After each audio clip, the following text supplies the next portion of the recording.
नमस्कार, माउन्टेन समाचारमा स्वागत छ। म बिन्दु अधिकारी र म खगेन्द्र विष्ट। सुरुमा अहिलेसम्मका मुख्य समाचार।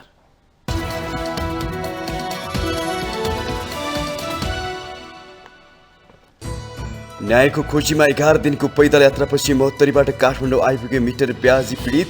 ऋणको 3 गुणा भन्दा बढी तिर्दा पनि छोडेनन् साहुले। प्रदेश प्रमुखले सरकारमा दाबी पेशको आह्वान नगर्दै लुम्बिनीमा कांग्रेसले अघि सार्यो मुख्यमन्त्रीको नाम। संविधान विपरीत सांसदको हस्ताक्षर प्रदेश प्रमुखलाई। गृह अर्थ र परराष्ट्र मन्त्रालयमा आफूहरूको दाबी नरहेको नेकपा एसका अध्यक्ष नेपालको प्रष्टीकरण। 3 दिनभित्र सरकारले पूर्णता पाउने कांग्रेस उपसभापति खड्काको दाबी। मुलुकको आर्थिक संकट समाधानका लागि सरकार र प्रतिपक्ष एकै ठाउँमा उभिनुपर्ने सांसदहरूको जोड। राष्ट्रपतिलाई छुट्टै शक्ति केन्द्रको रूपमा विकास गर्न नहुने भनाई। 10% भन्दा बढी बजेट रकमान्तर गर्न नपाइने कार्यविधि मिच्दै कर्णाली प्रदेश सरकार। चालु 4 अर्ब रुपियाँ रकमान्तर सबैभन्दा धेरै भौतिक पूर्वाधार मन्त्रालयको।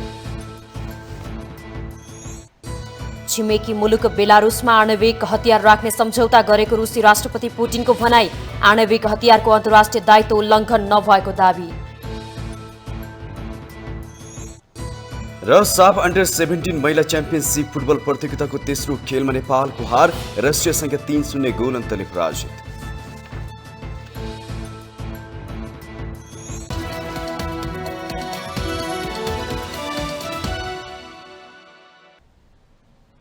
अब समाचार विस्तारमा। मिटर ब्याजको अत्याचार असह्य भएपछि थलो छाडी राजधानी छिरेका छन् पीडितहरू। भोकप्यास नभनी 11 दिनको पैदल यात्रामा बर्दिवासबाट काठमाडौँ खाल्डो पसेका उनीहरूको पीडा राज्यले सुन्ला। हेरौं यो रिपोर्ट।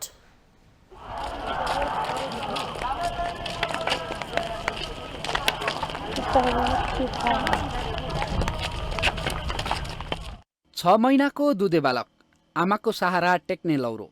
न्यायका लागि बर्दिवासदेखि काठमाडौँ 11 दिनको पैदल मार्च पास। यसले नेपालको कानुनको उदाङ्गिएको चित्र देखाइरहेको छ। गत चैत्र 2 गते सुत्खोर साउले दिएको पीडा थाम्न नसकेपछि धनुषाकी कल्पना धामीले काठमाडौँ पुगेर आफ्नो पीडा पोख्ने निर्णय गरिन्। 5 वर्षे छोरालाई आफन्तको जिम्मा लगाइन् र 6 महिनाको छोरासँगै काठमाडौँको मार्च पास तय गरिन्। सुत्खोर साउको ऋण तिर्न भर्खरै उनका श्रीमान पनि परदेशी बनेका छन्। छोरालाई कहिले मार्च पासमा हिँडेका साथीले बोकिदिए, कहिले आफै बोकिन्। सहाराका लागि हातमा लौरो टेकिन्। न्यायको झिनो आशा बोकेर उनी काठमाडौँ आएकी छन्। उनले साउ महार्जनबाट 85,000 ऋण लिई 1 हप्तामा 1 लाख रुपियाँ फिर्ता गरेको बताउँछिन्। तर सुत्खोर साउले 2 लाखको तम्सुक लेखिराखे। अहिले साउले 2 लाख तिर्न दबाब दिइरहेका छन्, नभए आफूसँगै रात बिताउन प्रस्ताव गर्छन् उनले भनिन्। आई ढौआ नहीं तिरा सके त कथी कह के तेमे 20,000 के महीना तेमे दै छै। तेमे चल हमर ल एक रात तेमे जे महाजन कहल के ने से महाजन चल तेमे एक रात के तेमे हमर ल सुती है से सुन कहि सर आ ओकर परिवार कथी गई हंसवा लगे काटबो सर। कल्पना मात्र होइन, मार्च पासमा आएकी ममता राईको पीडा पनि उस्तै छ। ममता सँगै 13 वर्षे उनको छोरी गरिमा राई पनि न्यायका लागि काठमाडौँमा छिन्। गरिमाका अरू साथीहरू यति बेला वार्षिक परीक्षा दिइरहेका छन्, तर गरिमाका आमा छोरी न्यायको माग राख्दै काठमाडौँको खाल्टो छिरेका छन्। ममताले छोराको उपचारका लागि 4 वर्ष पहिला 2 लाख ऋण लिएकी थिइन्। त्यसको 2 वर्षसम्म 35 लाख रुपियाँ बुझाइसकेकी छन्। तर पनि साउले अझै 25 लाख दिन बाँकी छ भन्दै असुली गर्न छाडेका छैनन्। म यतिसम्म अब म जीव जान छोडेर नै यहाँ आएको छु। हामीहरूलाई न्याय दिनुस् न त मार दिनुस्। न्याय दिन्छ भने न्याय दिन्छ, दिँदैन भने मार्दियो। उता घरमा पनि टर्चरले मरिरहेछ। हामी यतै मर्ने, यतै बस्ने। अब एक जनाको कारणले यहाँ यति जना पीडित छ। एक जना घुसखोरको लागि मान्छे यहाँ मरिरहेछ, घरद्वार छोडेर लागिसकेको छ, अर्काको घरमा लुकेर छुपेर बसिरहेछ, त्यसो भए यहाँ मर्ने नि एउटा नाम त पनि चल्छ नि कि यस्तो कि न्यायको लागि आए सरकार न्याय दिएन भने सबैजना मरिसके। यसरी सुत्खोरहरूले दिएको पीडाले छटपटिरहेका उनीहरूले जिल्ला स्थित प्रहरी प्रशासनबाट न्यायको अनुभूति गर्न नसकेपछि काठमाडौँ आएका हुन्। पीडितहरूका बीचमा थिइन् सिराहाकी पुनिता देवी महतो। उनी 8 महिनादेखि घरमा गएकी छैनन्। साउबाट 50,000 ऋण लिएर 1,11,000 भन्दा बढी तिर्दा पनि साउले जाली तम्सुक बनाई मुद्दा हालेपछि उनीमाथि अदालतले रकम तिर्नु भन्दै पक्राउ पूर्जी नै जारी गरेको छ। 11 वर्ष पहिला उनका श्रीमान बितेकाले उनी नै घरको मूली हुन्। न्यायको आशामा यहाँ आएको छु, यहाँ न्याय पाइन भने मृत्यु बाहेक अरू उपाय छैन उनले भनिन्। सबैको आशा छ न्याय पाउँछ भनेर, अब के गर्छ अब थाहा छैन। त्यो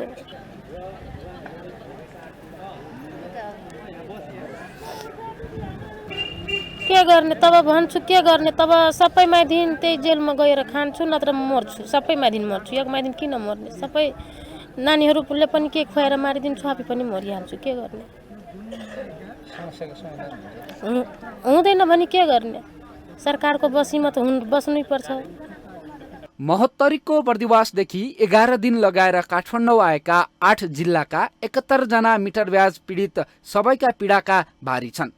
ऋणको 3 गुणा भन्दा बढी तिर्दा पनि साउबाट ऋण मिना नभएपछि उनीहरू यति बेला न्यायको आशसहित काठमाडौँ आइपुगेका हुन्। बारम्बार मिटर ब्याज पीडितहरूले आफ्नो समस्या चर्को स्वरमा उठाइरहँदा पनि सरकार भने कानमा तेल हालेर बसिरहेको छ। माउन्टेन टेलिभिजन एसटीका लागि क्यामेरामा विक्रम साक्यका साथ सन्दीप शर्माको रिपोर्ट। लुम्बिनी प्रदेशका मुख्यमन्त्री लीला गिरीलाई राजीनामाको दबाव दिने कांग्रेसले आइतबार प्रदेश प्रमुख समक्ष दावी पेश गरेको छ। कांग्रेस संसदीय दलका नेता दिल्ली बहादुर चौधरीले माओवादी केन्द्र जनमत जसपा लोकसभा सहित 8 पार्टी र 1 स्वतन्त्र सांसदको समर्थनमा मुख्यमन्त्रीमा नियुक्त गर्न माग गर्दै प्रदेश प्रमुख अमित शेरचन समक्ष दावी पेश गर्नु भएको हो। माओवादी सहितका सरकार समर्थित दलहरू आइतबारै समर्थन फिर्ता लिँदै मन्त्रीबाट हटेपछि चौधरीलाई मुख्यमन्त्री नियुक्तको माग सहितको हस्ताक्षर बोकेर प्रमुख समक्ष पुगेका थिए। माओवादी लुम्बिनी प्रदेश अध्यक्ष एवं निवर्तमान मन्त्री सुदर्शन बरालले आफूहरूले मुख्यमन्त्रीजीलाई हामीले राजीनामा दिन भनेको बताउँदै नयाँ मुख्यमन्त्री नियुक्तिका लागि प्रक्रिया अघि बढाएको जिकिर गर्नुभयो। कांग्रेस संसदीय दलका नेता चौधरीले 54 सांसदको समर्थन आफूसँग रहेको दावी गर्दै मुख्यमन्त्री नियुक्त हुन निवेदन पेश गर्नुभएको हो। चौधरीलाई कांग्रेस माओवादीका दलका नेता जोग बहादुर महरा, नागरिक उन्मुक्ति पार्टीका दलका नेता धर्म बहादुर चौधरी, लोकसभाका दलका नेता सन्तोष कुमार पौडेल, जनमत पार्टीका दलका नेता चन्द्रकेश गुप्ता, जसपाका दलका नेता भण्डारी लाल अहिर, एकीकृत समाजवादीका दलका नेता भगवती अधिकारी, जनमोर्चाका दलका नेता तारा थापा र स्वतन्त्र सांसद खड्ग बस्नेतले हस्ताक्षर गरेर मुख्यमन्त्री बनाउन भनेका छन्। मुख्यमन्त्री लीला गिरीलाई दिएको समर्थन पार्टीहरूले फिर्ता लिए पनि संवैधानिक व्यवस्था अनुसार उहाँलाई 30 दिनभित्र प्रदेश संसदमा बहुमत सिद्ध गर्ने समय सीमा रहन्छ। मुख्यमन्त्री गिरीले 30 दिनभित्र प्रदेश संसदमा बहुमत कायम रहेको सिद्धि गर्न नसके उहाँ स्वतः पदमुक्त हुनेछन्। यसको अलावा मुख्यमन्त्री गिरीले राजीनामा गरेमा मात्रै अर्को मुख्यमन्त्री चयन गर्न मिल्छ।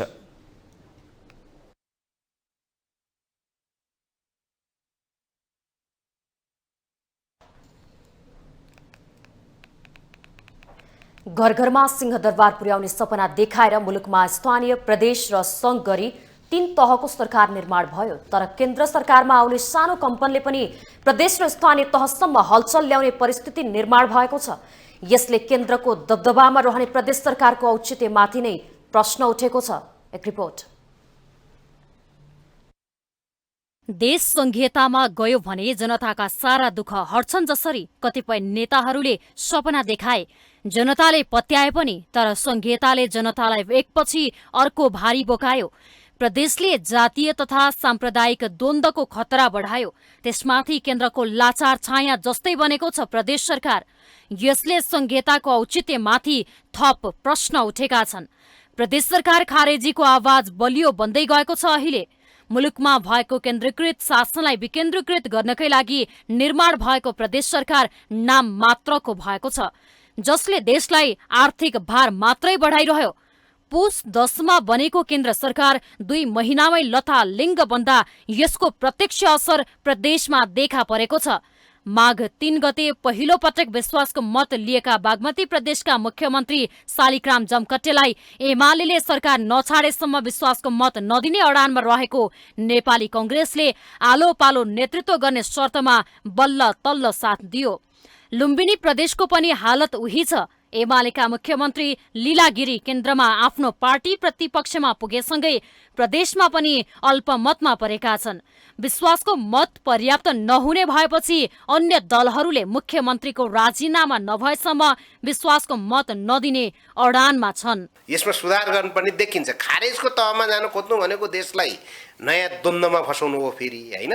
त्यसैले सङ्ख्यात्मक हिसाबले कति मिनिमाइज गरेर र त्यसको सांसदको सङ्ख्या पनि घटाएर अलिकति जानुपर्ने र प्रत्यक्ष निर्वाचित प्रदेश सांसदहरूले मात्रै मुख्यमन्त्री छनौट गर्ने र समानुपातिक समावेशी उस पर आएका प्रतिनिधिहरू चाहिँ नीति निर्माण तहमा भूमिका हुने गरी निर्वाचन प्रणालीमा सुधार गर्ने हो भने चाहिँ अनि त्यसपछि एकल पार्टीको बहुमत अथवा प्रदेशमै पनि नयाँ कुनै अब राष्ट्रिय पार्टीहरूले ठिक ठुला पार्टीहरूले गर्न नसक्दा प्रदेश स्तरका पार्टीहरूको उदयले त्यसले सरकार सञ्चालन गर्न सक्ने स्थिति आउँदा चाहिँ अहिले केन्द्रमा जे भयो हुने बित्तिकै तल ढल्ने खालको स्थितिको अन्त्य हुन्छ। गण्डकी प्रदेशको अवस्था त झनै भद्रकोल छ।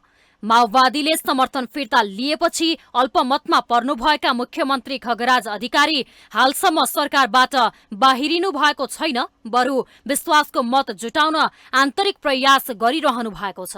प्रदेशमा केन्द्रको रजाई छ भन्ने कुराको प्रमाण गण्डकी प्रदेशमा समर्थन फिर्ता लिन दिएको प्रधानमन्त्रीको ठाडो निर्देशनले प्रस्ट्याइसकेको छ। माओवादीले समर्थन फिर्ता लिए पश्चात पनि अल्पमतमा नपरेको एमालेका मुख्यमन्त्री हिक्मत कुमार कार्की नेतृत्वको कोशी प्रदेश सरकारलाई अन्य विश्वासको मत दिएका कुनै एक सांसदले पनि फिर्ता लिएमा अल्पमतमा पर्ने निश्चित छ। प्रदेश तहलाई के आवश्यकता पर्दैछ, कुन कुन जिल्लामा के आवश्यकता पर्छ, प्रदेशले देशलाई कसरी निकास दिनका लागि चाहिँ सङ्घमा खबरदारी गर्ने कामहरू चाहिँ प्रदेश सरकारको हुन्छ। भला अहिले चाहिँ सङ्घको प्रभावले प्रदेश अलिकति छायामा परेको छ। प्रदेश सरकारमा यो नयाँ हाम्रो चाहिँ नयाँ खालको व्यवस्था हो नि त।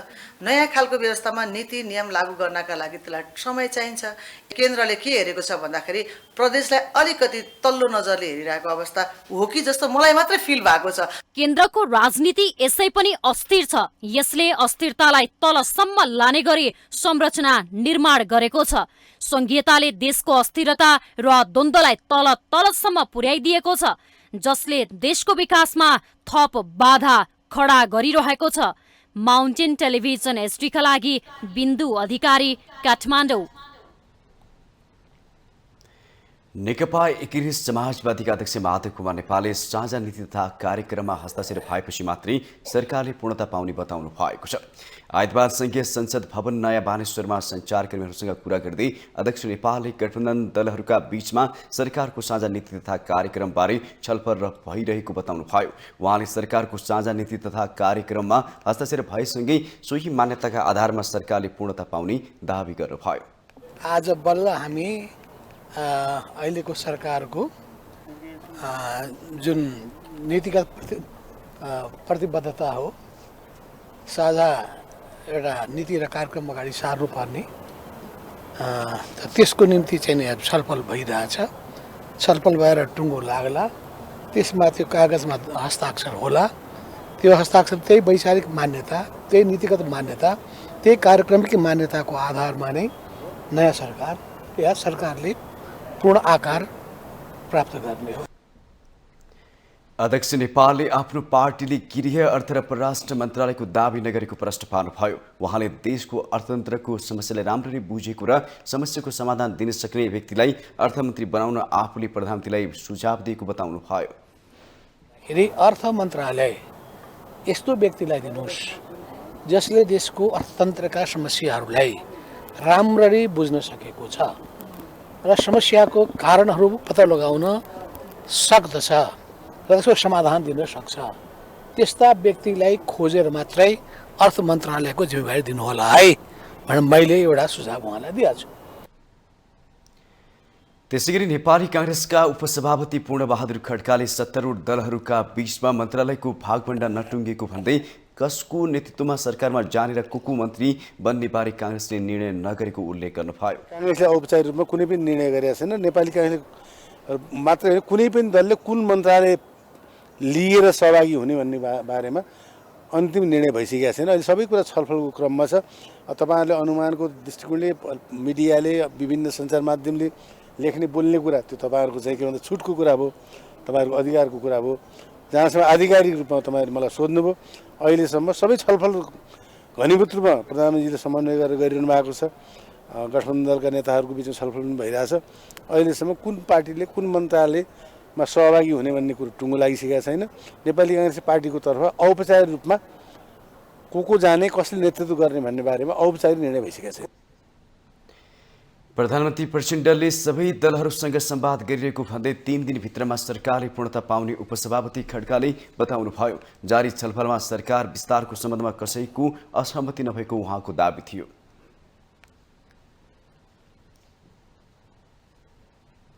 नेपाली कांग्रेसका सांसद शेखर कोइरालाले मुलुकमा उत्पन्न आर्थिक सङ्कट समाधानका लागि फजुल खर्च कम गर्ने सहमति कायम गरेर अघि बढ्न सरकार र दलहरूलाई आग्रह गर्नुभएको छ।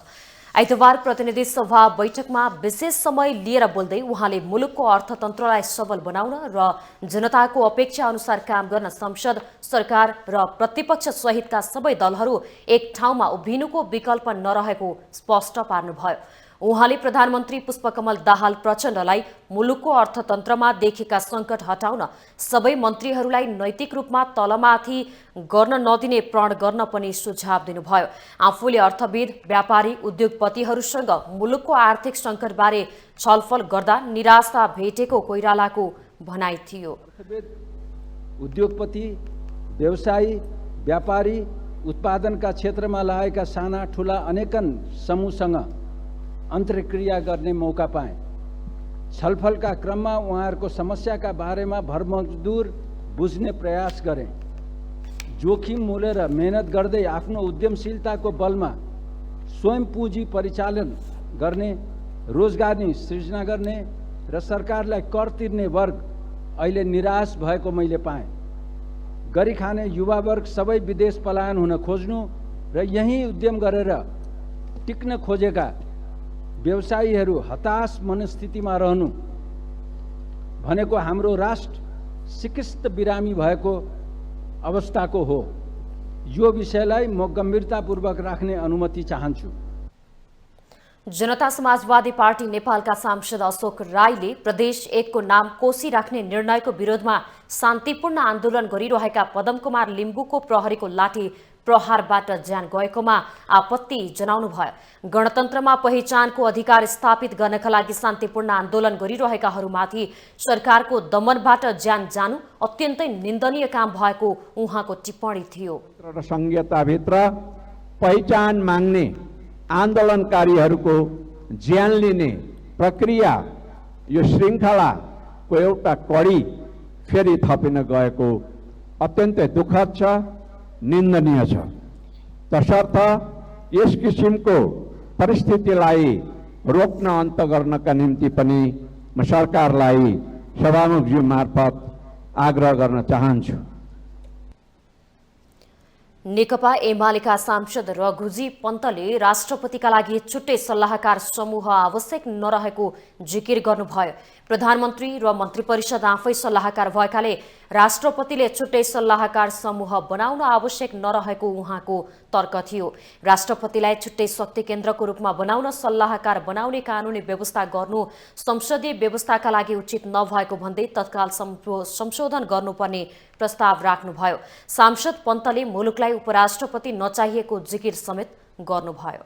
यसले हाम्रो संसदीय प्रणालीलाई कमजोर बनाउँछ। त्यसैले राष्ट्रपतिको सल्लाहकार भनेको राष्ट्रपतिकोलाई एउटा उसले दिनुहोस् त एउटा राष्ट्रपतिले नियमित सरसल्लाह गरेर चल्ने एउटा एडभाइस दिने संस्था भनेको प्रधानमन्त्री र क्याबिनेट नै हो। त्यसैले यो सिस्टमलाई बलियो बनाउनुपर्छ र यो नभएको म जान्दिनँ, उहाँले परराष्ट्र सल्लाहकारको रूपमा नियुक्ति गर्नुभएको होइन थाहा छैन, तर यो समाचारमा छापिएको हुनाले यो समाचार के हो भन्ने मेरो जिज्ञासा लाग्यो र मैले यो प्रश्न उठाएको हुँ। किन भन्दाखेरि संस्थाहरूको निर्माण र संस्थाहरूको सुदृढीकरण आजको आवश्यकता हो। सांसद पन्तले राष्ट्रका लागि आवश्यक नभएको संस्थाहरू राख्न नहुनेमा जोड दिनुभयो। माउन्टेन समाचारमा पालो भएको छ ब्रेकको।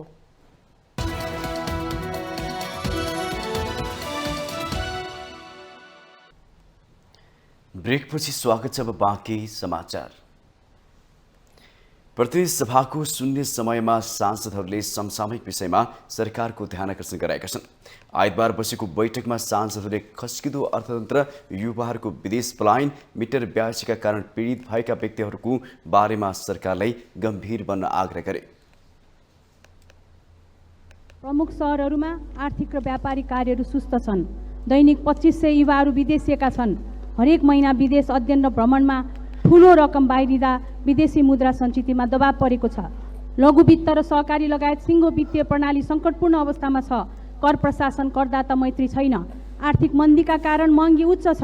लोकतान्त्रिक राज्य र नागरिकप्रतिको दायित्वलाई केवल भाषण र नारामा मात्र सीमित कहिलेसम्म गर्ने? अहिले युवाहरू विदेशी न बाध्य छन्, किन भन्दाखेरि हाम्रो देशमा रोजगारको सिर्जना भएको छैन। साथै उच्च शिक्षाको लागि पनि हामीले राम्रो शैक्षिक संस्थाहरू व्यवस्था गर्न सकेको छैन।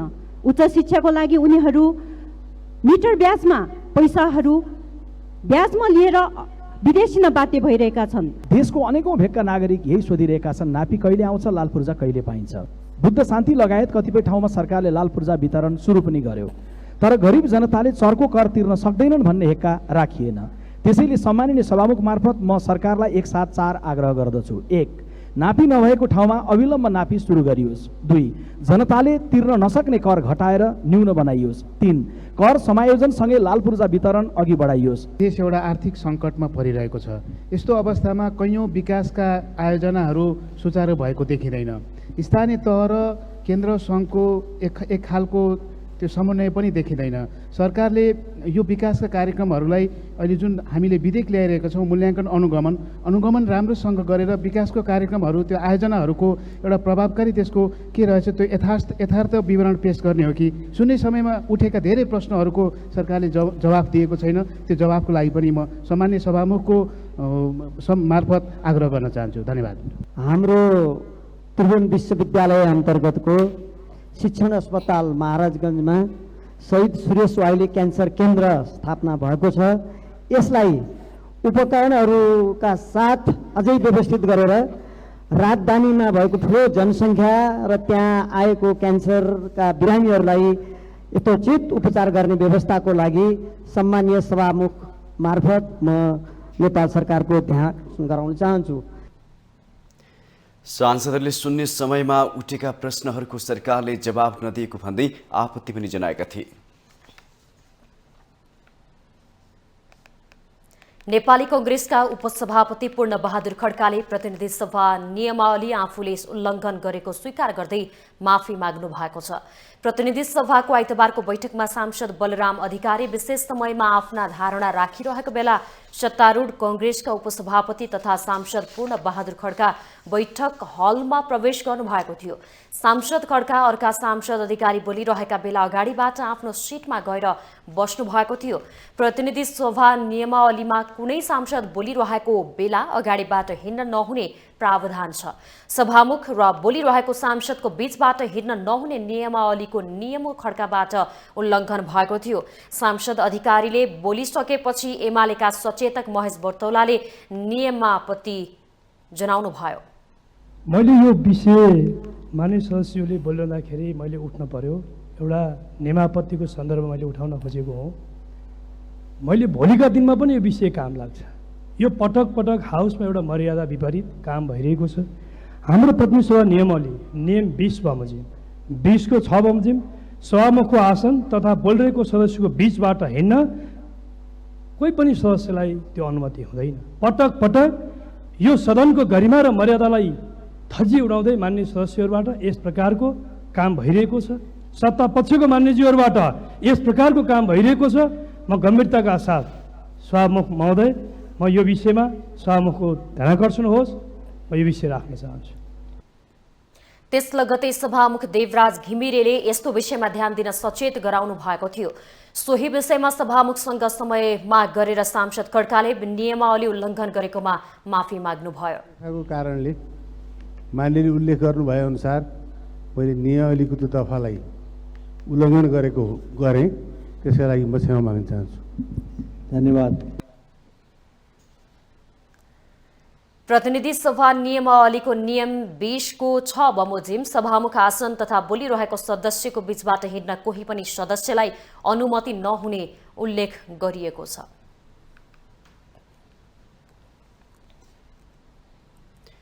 राष्ट्रिय सभा सदस्य खिमलाल देवकोटाले चितवनमा निर्माणाधीन गौतम बुद्ध अन्तर्राष्ट्रिय क्रिकेट रङ्गशालाको पूर्ण स्वामित्व सरकारले लिनुपर्ने बताउनु भएको छ। आइतबारको राष्ट्रिय सभाको बैठकमा बोल्दै उहाँले सरकारसँग यस्तो आग्रह गर्नु भएको हो। देवकोटाले नेपालमा अन्तर्राष्ट्रिय स्तरको क्रिकेट रङ्गशाला आवश्यक छ भन्ने सन्देश हालैको आइसिसी विश्वकप लिगले देखाइसकेको बताउनु भयो। रङ्गशाला निर्माणका काममा देखेका व्यवधानहरूको अन्त्य गर्दै गेम चेन्जर परियोजनाको रूपमा रहन सक्ने सो रङ्गशाला निर्माणको पूर्ण स्वामित्व र अपनत्व आफै वा भरतपुर महानगरपालिकाले लिने गरी निर्णय गर्न नेपाल सरकार समक्ष अनुरोध गर्नुभयो। फाउन्डेसनद्वारा निर्माणाधीन अन्तर्राष्ट्रिय स्तरको क्रिकेट रङ्गशाला निर्माणको काममा देखिएका व्यवधानहरूको अन्त गर्दै गेम चेन्जर परियोजनाको रूपमा रहन सक्ने सो रङ्गशाला निर्माणको पूर्ण स्वामित्व र अपनत्व आफै वा भरतपुर महानगरपालिकाले लिने गरी निर्णय गर्न नेपाल सरकार समक्ष अनुरोध गर्दछु। राज्यले गर्नुपर्ने काम व्यक्ति अग्रसर हुनु राम्रो हो, तर कोभिड महामारी लगायतका परिस्थितिले सकिएन। सरकारले नि गरोस् हेरोस् भन्दा सरकारले सुन्नुपर्छ, गम्भीर हुनुपर्छ। राष्ट्रिय सभा सदस्य वामदेव गौतमले संविधानको भाषा दलित र उत्पीडित व्यवस्था भइरहनुपर्छ भन्ने किसिमको रहेको दावी गर्नुभयो। दलित भनेर छुवाछुत गर्ने कुरालाई जघन्य अपराध मानेर जन्मकैदको फैसलाको व्यवस्था संविधानमा गर्नुपर्ने उहाँको भनाइ थियो। खुसी पारेको जस्तो देखाउने र सधैँभरि दलित राखिरहने, पीडित राखिरहने, उत्पीडन गरिरहने र यो जघन्य अपराधले हाम्रो समाज, हाम्रो संस्कृति र हाम्रो भविष्य कलङ्कित भइरहेका छ, कलङ्कित हुनेछ। त्यसो भएर हामीले सानातिना तालो लगाएर कपडा तुन्ने जस्तो होइन, नयाँ व्यवस्थामा जाउँ, नयाँ अवस्थामा प्रवेश गरौँ। राष्ट्रिय सभा सदस्य अनिता देवकोटाले नागरिक मैत्री काम गर्ने कुराबाट सरकार चुक्न नहुने बताउनु भयो। सरकारले आफ्ना कार्यक्रमहरू ल्याउनु पर्छ भन्ने मलाई लाग्छ। आज को सरकारमा छ, को सरकारमा छैन, अथवा को प्रधानमन्त्री भयो, को प्रधानमन्त्री भएन, यो महत्त्वपूर्ण विषय होइन। नागरिकले पाउने सेवा सुविधाहरू नागरिक केन्द्रित हुन सके कि सकिनन्, मुख्य सवाल यहाँनिर छ। त्यसैले म सम्मानित सभाका माध्यमबाट सरकारलाई के आग्रह गर्न चाहन्छु भने अब सरकारले यो र त्यो बहानामा चुक्ने छुट अब सरकारलाई छैन। नागरिकलाई केन्द्रबिन्दु राखेर सेवा डेलिभरी गर्ने कुराहरूमा अत्यन्त सजगताका साथ। सांसद देवकोटाले नागरिकले पाउने सेवा सुविधाहरू नागरिक केन्द्रित हुनुपर्नेमा जोड दिनुभयो।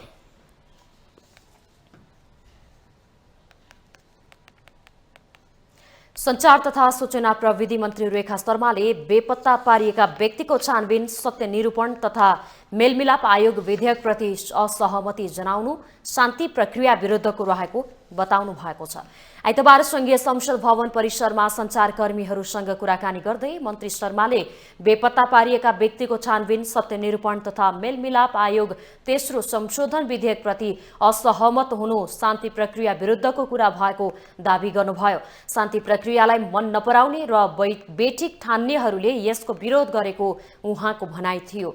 विधेयक विगतमा शान्ति सम्झौता गर्नेहरू सबैको साझा रहेको मन्त्री शर्माको भनाइ किन बन्नुपर्छ भने यो राष्ट्रिय विषय हो, यो एउटा एकदम साझा विषय, सहमति गर्नुपर्ने विषय, एउटा सबैको, हामी हरेक नागरिकदेखि राज्यको पनि यो विषय भएको हुनाले यसका लागि अब सहमतिको निम्ति सरकारका तर्फबाट अधिकतम कोसिस हुन्छ र मलाई के विश्वास छ भने नेपालका जिम्मेवार राजनीतिक दलहरू यसमा सहमतिमा आउनुहुन्छ भन्ने विश्वास छ।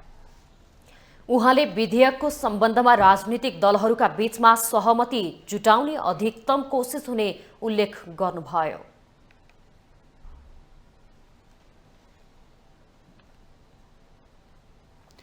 शुक्रबार नेपालमा 2 ठूला विमान ठोकिने खतरा टरेको छ। पाइलटको असावधानीले एयर इन्डिया र नेपाल एयरलाइन्सको विमान झण्डै ठोकिएको थियो। घटनाको छानबिन गर्न नागरिक उड्डयन प्राधिकरणले 2 सदस्यीय आन्तरिक छानबिन समिति गठन गरेको जानकारी दिएको छ। नेपाल नागरिक उड्डयन प्राधिकरणका सूचना अधिकारी ज्ञानेन्द्र भुलले यो घटनाको छानबिन भइरहेकाले गत शुक्रबार बिहान दिल्लीबाट काठमाडौँ उडान भरेको एयर इन्डियाका पाइलटलाई छानबिन रिपोर्ट नआएसम्मका लागि उडान भर्न नदिन पत्राचार गरिएको जानकारी दिनुभयो। नेपालका तर्फबाट एयर ट्राफिक कन्ट्रोलमा रहेका 3 जना कर्मचारी पनि हालै निलम्बनमा परेका छन्। दिल्लीबाट काठमाडौँ आउँदै गरेको एयर इन्डियाका पाइलटले विमानलाई 19,000 फिटमा उडिरहँदाको अवस्थामा एयर ट्राफिक कन्ट्रोलको अनुमति बिना 81-15,000 फिटमा झार्दा नेपाल एयरलाइन्सको जहाजसँग झण्डै ठोकिएको थियो। एयर इन्डिया र नेपाल एयरलाइन्सको दुवै विमान 12 को आकाशमा होल्डिङमा थिए।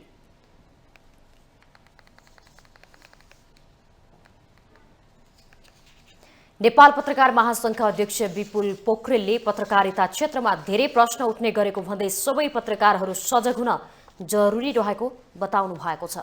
आइतबार काठमाडौँमा आयोजित अन्तर्क्रियामा अध्यक्ष पोखरेलले यस्तो बताउनु भएको हो। उहाँले पत्रकारितामाथि विश्वसनीयताको खोजी भइरहेको भन्दै पत्रकारहरूले आफूमाथि उठेका प्रश्नहरू स्वीकार्न सक्नुपर्ने बताउनुभयो। पत्रकारहरूले आफूले प्रश्न स्वीकार्न नसके अरूलाई प्रश्न सोध्ने अधिकार पनि नहुने अध्यक्ष पोखरेलको टिप्पणी थियो। पत्रकारिताको पछिल्लो समयको सन्दर्भ कुरा गर्दाखेरि आजको पत्रकारिताका सन्दर्भमा केही प्रश्नहरू उठेका छन्। प्रश्न स्वीकार्न सक्नुपर्छ। एउटा पत्रकारले प्रश्न स्वीकार्न सक्दैन भने उसको नैतिक अधिकार हुन्न कि उसले पनि कसैलाई प्रश्न गरोस्। त्यसकारण आफूप्रतिको प्रश्न स्वीकार्ने र करेक्सन हुने कुरामा हामी सबभन्दा पहिले लाग्यौँ भने त्यति बेला मात्रै हामीलाई त्यो अधिकार हुन्छ कि हामीले अरूको बारेमा प्रश्न उठाउँछौँ। र हाम्रो पत्रकारिताको आचार संहिताले पनि हामीलाई करेक्सन हुन प्रेरित गरिराखेको छ। त्यसले गर्दाखेरि हामी प्रश्न सुन्न सक्ने, प्रश्न सुन्न पर्ने परिस्थितिमा छौँ। अहिले प्रशस्त प्रश्नहरू पत्रकारिता क्षेत्रमा उठिराखेका छन्। अध्यक्ष पोखरेलले आफ्ना समाचारहरू विश्वसनीय हुनुपर्ने कुरामा हरेक सञ्चार माध्यमहरूले जोड दिनुपर्ने बताउनुभयो।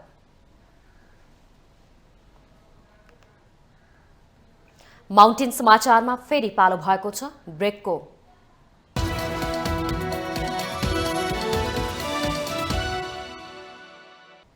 ब्रेकपछि स्वागत छ बाँकी समाचार। राष्ट्रपति रामचन्द्र पौडेलले आफ्नो भ्रमणलाई सवारी नभनी आगमन शब्द प्रयोग गर्न आग्रह गर्नु भएको छ।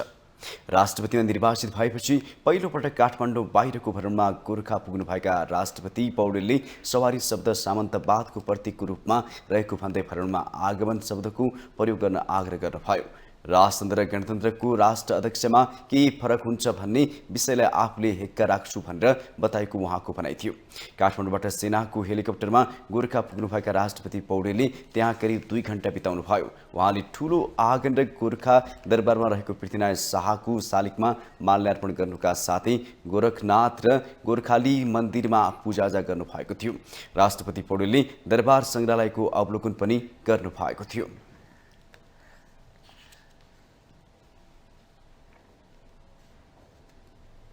मङ्सिर 4 को चुनाव सकिएको 5 महिनामै 3वटा प्रतिनिधि सभा सदस्य सिट खाली भएका छन्। ती क्षेत्रहरूमा आगामी वैशाख 10 गते निर्वाचनको मिति तय भए अनुसार चैत्र 20 गते उम्मेदवारको मनोनयन दर्ता हुँदैछ। जसमध्ये मङ्सिर 4 को चुनावमा राष्ट्रिय स्वतन्त्र पार्टीका अध्यक्ष रवि लामिछाने भारी मतान्तरले विजयी भएको चितवन क्षेत्र नम्बर 2 को उपचुनावलाई निकै चासोका साथ हेरिएको छ। एक रिपोर्ट। देशका 3वटा निर्वाचन क्षेत्रमा वैशाख 10 गते हुने उपनिर्वाचनतर्फ दलहरूको ध्यान खिचिएको छ। चितवन क्षेत्र नम्बर 2, तनहुँ 1 र बारा 2 मा हुने उपनिर्वाचन दलहरूका लागि मङ्सिर 4 को चुनाव पछिको जनता सामु पहिलो परीक्षण पनि हो। रासोपा स्थापना भएको 6 महिनामै मङ्सिरको चुनावमा उल्लेख्य सफलता हासिल गरेको थियो। तर नागरिकता विवादमा सांसद पद गुमाएका सभापति लामिछानेको राजीनामापछि निकै उताप चढावहरू आएका छन्। यस कारण पनि चितवन 2 लामिछानेका लागि ठूलो परीक्षा बनेको छ। विगतमा उहाँ जसरी खरो प्रतिपक्षको रूपमा प्रस्तुत हुनुहुन्थ्यो त्यो तागत अहिले हराए जस्तो देखिन्छ। विगत 4 महिना यता लामिछाने सत्ता पक्षकै रूपमा अडिरहनु भएको छ। यसबीच रासोपाले केन्द्रीय समितिको बैठक मार्फत उपनिर्वाचनमा गठबन्धन नगर्ने निर्णय गरिसकेको छ। लोकतान्त्रिक निर्वाचनमा गठबन्धन गर्नुभन्दा एक्लै जनताको बीचमा जानु राम्रो हुने भएकोले गठबन्धन नगरेको बताउनुहुन्छ संसदीय दलका प्रमुख सचेतक सन्तोष परियार। होइन, निर्वाचन अब यो एउटा कानुनी अवस्था आयो होइन, त्यस हिसाबमा अब उपनिर्वाचन विशेष गरी चितवनको कुरा, त्यहाँ उपनिर्वाचन हुनुपर्ने स्थिति भयो। अन्य ठाउँमा त स्वाभाविक रूपमा ठाउँ खाली भएपछि निर्वाचन गर्नुपर्ने, यो निर्वाचन राम्रो हुन्छ। हाम्रो लागि विशेष महत्त्वको निर्वाचन हो र हामी यसमा राम्रैसँग काम गर्छौँ। धेरै कुरा लोकतन्त्रमा फेरि धेरै सहमति धेरै मिल्दाखेरि पनि त्यो लोकतान्त्रिक हुँदैन क्या। कतिपय ठाउँमा त लोकतान्त्रिक विधि पद्धतिमा प्रतिस्पर्धा नै गर्नुपर्छ भन्ने हो हाम्रो। रासोपा सुरुमा उपप्रधानमन्त्री सहित गृह पाएर लामिछानेको नेतृत्वमा सरकारमा गएको थियो। नागरिकता विवादमा उहाँको सांसद पद नै गुमेपछि रासोपाले फेरि गृह नै माग्यो प्रचण्ड नेतृत्वको सरकारमा। त्यो नपाएपछि सरकारमा नगएको तर समर्थन फिर्ता नलिएको उसले विश्वासको मत दियो। अहिले रासोपाभित्र सरकारमा जाने कि नजाने दुई धारको टकराव बढिरहेको छ। पार्टीमा केही साथीहरूको सरकारमा नगएर निर्वाचनमा केन्द्रित भएर सङ्गठन गरौँ भन्ने पनि छ। तर फेरि पनि हामीले हिजो जनताको माझ जे बोलेर आएका छौँ, जे गर्छु भनेर आएका छौँ, त्यो गर्नलाई त फेरि सरकारमा जानु पर्यो, भनेको काम त गर्नु पर्यो, सेवा प्रवाह गर्नु पर्यो। त्यस हिसाबमा यो वा त्यो त्यस्तो एक्सट्रिम छैन। हाम्रा मुद्दाहरू, हामीले उठाएका कुराहरू, हामीले जनताका सामु बाचा गरेका कुराहरूलाई एड्रेस हुन्छ। यो गठबन्धन अथवा त्यो राजनीतिक पार्टीले हाम्रा कुराहरूमा होइन सहकारी गर्न उहाँहरू इच्छुक हुनुहुन्छ भने हामी पनि सहकारी गर्नलाई तयार छौँ। लामिछानेको नागरिकता विवाद हुँदै पासपोर्टको मुद्दाले रासोपालाई कमजोर बनाउँदै लगेको विश्लेषण भइरहेको छ। मुख्य दलहरूलाई चुनावमा कडा चुनौती दिनुभएका लामिछाने सत्ता सङ्घर्षको बेला बाजी मार्नु भए पनि त्यो टिक्न सकेन। संसदीय राजनीतिको लामो अनुभव सँगालेका दलका नेताहरूसँग उहाँ चुनावपछि अनुभवको कमीले फितलो बन्दै जानुभएको त होइन, यसको परीक्षण अब उपनिर्वाचनले गर्नेछ। माउन्टेन टेलिभिजन एसडीका लागि लक्ष्मीप्रसाद नेउपानेको रिपोर्ट। कृषि तथा पशुपक्षी विकास मन्त्रालयका सचिव डाक्टर गोविन्द प्रसाद शर्माले संहिताका आधारमा नेपाल पशुधन गुरु योजना बनाउन आवश्यक रहेको बताउनु भएको छ। आइतबार कृषि मन्त्रालयले सुरु गरेको 2 दिने नेपाल पशुधन गुरु योजना छलफल कार्यक्रममा उहाँले कृषि क्षेत्रमा नयाँ योजनाका साथ काम गर्नुपर्ने बताउनु भयो। कृषि र पशुपालनतर्फका विकास र प्रबन्धनात्मक गतिविधिहरूका धेरै जिम्मेवारीहरू प्रदेश स्थानीय तह मातहत गएको उहाँको भनाइ थियो। सचिव डाक्टर शर्माले सङ्घको जिम्मेवारी राष्ट्रिय नीति, अन्तर्राष्ट्रिय र अन्तर्प्रदेश समन्वय गर्ने रहेको बताउनुभयो। नेपाल पशुधन गुरु योजना बनाउँदा अन्य मुलुकको नक्कल गर्ने भन्दा पनि वास्तविकतामा आधार भएर बन्नुपर्ने उहाँको भनाइ थियो। संविधान 2072 पछि धेरै कृषि र पशुपालनतर्फका धेरै जिम्मेवारीहरू, विशेष गरेर ती जिम्मेवारीहरू विकासमूलक र प्रवर्धनात्मक जति पनि क्रियाकलाप छन् ती कहाँ गएका छन् भन्दाखेरि प्रदेश र स्थानीय तहमा गएका छन्। र यहाँ प्रदेश सङ्घले म्यानेज गर्नुपर्ने कुरा के रहेको छ भन्दाखेरि चाहिँ एउटा चाहिँ नीतिगत कुराहरू, राष्ट्रिय नीति र अन्तर्राष्ट्रिय चाहिँ विषयवस्तुमा समन्वय गर्ने कुरा र अन्तर्प्रदेश समन्वय गर्ने कुरा र अन्तर्प्रदेशमा सञ्चालन गर्नुपर्ने आयोजना परियोजनाका कुराहरू, राष्ट्रिय मापदण्ड निर्धारण गर्ने कुराहरू र अरू त्यस्तै खालका विशिष्टकृत कानुनले चाहिँ बाँधिएका कुराहरू जुन चाहिँ यो कानुनसँग चाहिँ यो जोडिएर आएको अवस्था छ त्यससँगलाई निरूपण गर्ने कुरा, नियमन गर्ने कुराहरू छन्, यी चाहिँ सङ्घ मार्फत हुँदैछ। सचिव शर्माले माछा, मासु, दूध र अन्डा विशेष किसिमका उत्पादन भएको भन्दै यी उत्पादनलाई केन्द्रबिन्दुमा काम गर्नुपर्ने जोड दिनुभयो।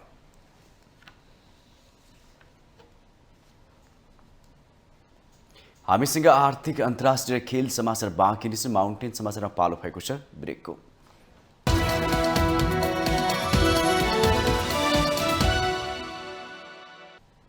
ब्रेकपछि स्वागत छ। अब आर्थिक समाचार। आर्थिक समाचारको साथमा जगदम्बा सुपर साइन तथा ग्याल्बा प्लस जीवनभरको भरोसा। प्रस्तुत छ रिद्धि सिद्धि सिमेन्ट, गुणस्तरको नयाँ स्तर।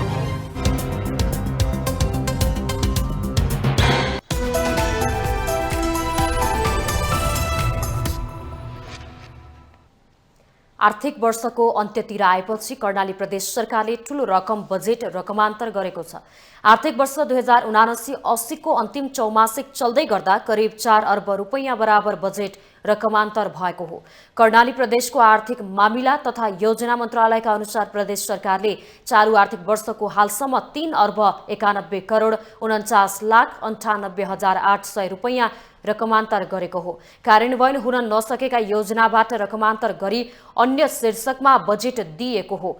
प्रदेशका 7 मन्त्रालय मध्ये सबैभन्दा बढी भौतिक पूर्वाधार, ऊर्जा तथा जलस्रोत मन्त्रालयको बजेट रकमान्तर गरिएको छ।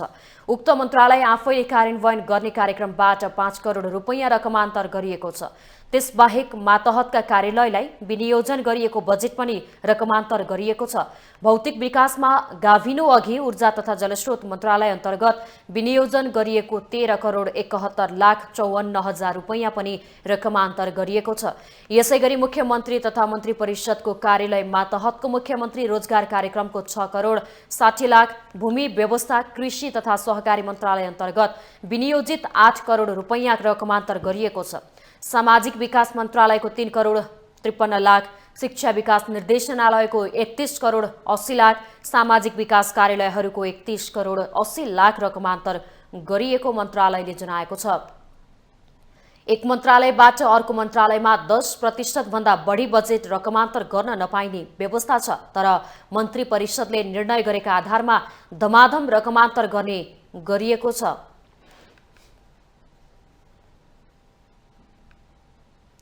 साताको पहिलो कारोबार दिन आइतबार नेप्से परिसूचक उच्चाङ्कले गिरावट आएको छ। आइतबार नेप्से परिसूचक 26.85 घटेर 1888.27 बिन्दुमा झरेको छ। पछिल्लो समय नेप्से परिसूचकमा निरन्तर रूपमा उतार चढाव आइरहेको छ। त्यस्तै सेन्सिटिभ इन्डेक्स 5.01 अङ्कले घटेको छ भने फ्लोट इन्डेक्स 1.98 अङ्कले घटेको छ। सेन्सिटिभ फ्लोट इन्डेक्स पनि 1.95 अङ्कले घटेको छ। आइतबार कारोबारमा आएका 259 कम्पनीको 37,54,000 किता सेयर 1 अर्ब 28 करोड 93 लाख रुपैयाँ बराबरको खरिद बिक्री भएको छ। बिहिबारको तुलनामा यस दिन नेप्से कारोबार रकम समेत घटेको छ। बिहिबार 1 अर्ब 41 करोडको सेयर कारोबार भएको थियो। नेप्सेका 13 वटै उपसमूहको परिसूचक घटेको छ, जसमध्ये म्युचुअल फन्ड उपसमूहको परिसूचक 4.77% घटेको छ। त्यस्तै लघु वित्त 3.84%, उत्पादन तथा प्रशोधन र व्यापार 2% भन्दा बढी घटेको छ भने विकास बैंक, वित्त बैंक र निर्जीवन बीमा उपसमूहको परिसूचक 1% भन्दा बढी घटेको छ। नेप्से परिसूचक घटे पनि माया खोला हाइड्रो पावर र एसियन हाइड्रो पावरको सेयर सकारात्मक सर्किट लेभलमा कारोबार भएको छ।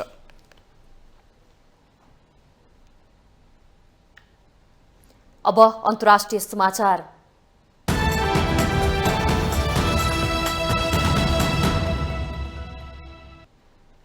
रूसी राष्ट्रपति भ्लादिमिर पुटिनले छिमेकी मुलुक बेलारुसमा आणविक हतियार राख्ने सम्झौता गरेको बताउनु भएको छ।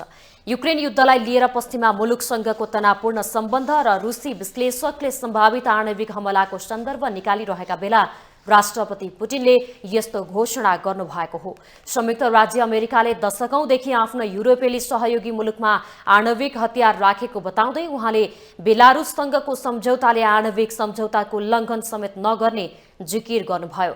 राष्ट्रपति पुटिनले आफ्नो दायित्वलाई उल्लङ्घन नगरी यसका लागि सहमत भएको उल्लेख गर्नुभयो। आणविक हतियारको अन्तर्राष्ट्रिय दायित्व उल्लङ्घन नगर्नेमा आफूले जोड दिएको उहाँको भनाइ थियो। राज्यद्वारा सञ्चालित टेलिभिजनसँग बोल्दै पुटिनले बेलारुसका राष्ट्रपति अलेक्जेन्डर लुकासेन्कोले नेटो सदस्य पोल्यान्डसँग सीमा जोडिएको आफ्नो देशमा आणविक हतियार राख्ने मुद्दा लामो समयदेखि उठाउँदै आएको दावी गर्नुभयो। आउँदो जुलाई 1 सम्म बेलारुसमा आणविक हतियार राख्नका लागि आवश्यक सुविधाको निर्माण गरिसक्ने रुसले जनाएको छ। रुसले यसअघि नै आणविक हतियार बोक्न सक्ने 10 लडाकु विमान र आणविक हतियार प्रक्षेपण गर्न सक्ने क्षमताको मिसाइल प्रणाली बेलारुसलाई उपलब्ध गराइसकेको राष्ट्रपति पुटिनले बताउनुभयो। अमेरिकाले रुसको यो घोषणापछि सावधानीपूर्ण तरिकाले प्रतिक्रिया दिएको छ। पुटिनको घोषणापछि एक अमेरिकी अधिकारीले रुसले आणविक हतियार प्रयोग गर्ने कुनै संकेत नभएको र आफूहरूले समेत आणविक हतियारको स्थितिलाई सक्रिय पार्नुपर्ने कुनै कारण नरहेको बताएका छन्।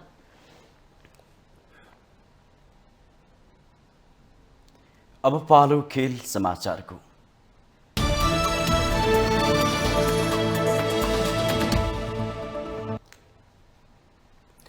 साफ अन्डर 17 महिला च्याम्पियनसिप फुटबल प्रतियोगिताको तेस्रो खेलमा नेपालले रसियासँग हार बेहोरेको छ।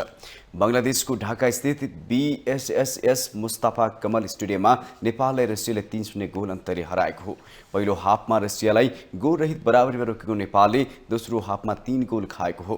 62 मिनटसम्म बराबरीमा रहेको खेलको 63औं मिनटमा एलिनाले गोल गर्दै रसियालाई सुरुवाती अग्रता दिलाइन्। 74औं मिनटमा एलिना गोलिकले व्यक्तिगत दोस्रो गोल गर्दा 83औं मिनटमा पोलिनाले गोल गर्दै रसियालाई 3-0 को जित दिलाइन्। जारी प्रतियोगितामा रसियाको यो लगातार तेस्रो जित हो। रसियाले 3 खेलमा 9 अङ्क जोडेको छ। नेपालको यो दोस्रो हार हो। नेपाल 3 खेलमा 3 अङ्क जोडेर चौथो स्थानमा रहेको छ। प्रतियोगितामा आयोजक बङ्गलादेश, नेपाल, भारत, भुटान र रसिया सहभागी छन्। नेपालले अब चौथो खेलमा मङ्गलबार आयोजक बङ्गलादेशसँग खेल्नेछ। राउन्ड रोबिनको आधारमा हुने प्रतियोगिताको शीर्ष टोलीले उपाधि जित्नेछ।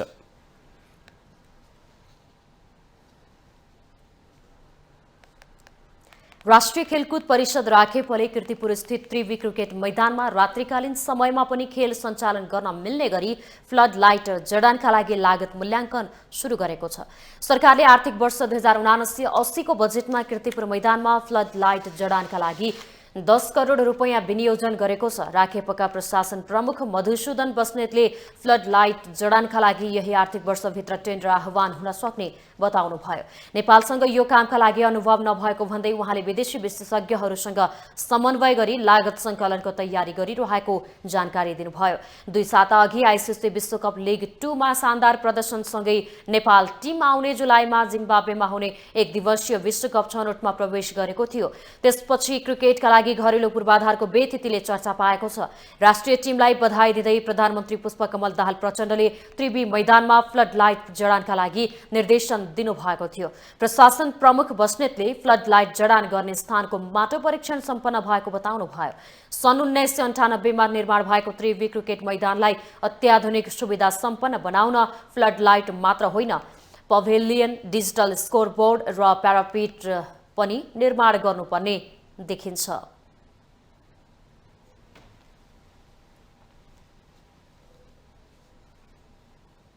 माउन्टेन समाचारमा फेरि पालो भएको छ ब्रेकको।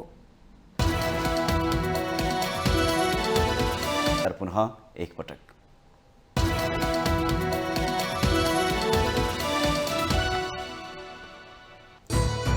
न्यायको खोजीमा 11 दिनको पैदल यात्रापछि महोत्तरीबाट काठमाडौँ आइपुगे मिटर ब्याज पीडित। ऋणको 3 गुणा भन्दा बढी तिर्दा पनि छोडेनन् साहुले। प्रदेश प्रमुखले सरकारमा दाबी पेशको आह्वान नगर्दै लुम्बिनीमा कांग्रेसले अघि सारे मुख्यमन्त्रीको नाम संविधान विपरीत सांसदको हस्ताक्षर प्रदेश प्रमुखलाई। गृह अर्थ र परराष्ट्र मन्त्रालयमा आफूहरूको दाबी नरहेको नेकपा यसका अध्यक्ष नेपालको प्रष्टीकरण 3 दिनभित्र सरकारले पूर्णता पाउने कांग्रेस उपसभापति खड्काको दाबी। मुलुकको आर्थिक संकट समाधानका लागि सरकार र प्रतिपक्ष एकै ठाउँमा उभिनुपर्नेमा सांसदहरूको जोड। राष्ट्रपतिलाई छुट्टै शक्ति केन्द्रको रूपमा विकास गर्न नहुनेमा भनाई। 10% भन्दा बढी बजेट रकमान्तर गर्न नपाइने कार्यविधि मिच्दै कर्णाली प्रदेश सरकार। चालु 4 अर्ब रुपियाँ रकमान्तर सबैभन्दा धेरै भौतिक पूर्वाधार मन्त्रालयको। छिमेकी मुलुक बेलारुसमा आणविक हतियार राख्ने सम्झौता गरेको रुसी राष्ट्रपति पुटिनको भनाई। आणविक हतियारको अन्तर्राष्ट्रिय दायित्व उल्लङ्घन नभएको दाबी।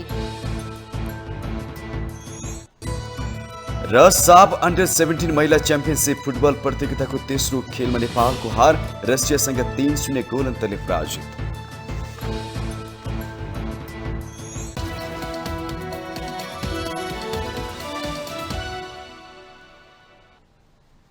माउन्टेन समाचार अहिलेलाई सकियो।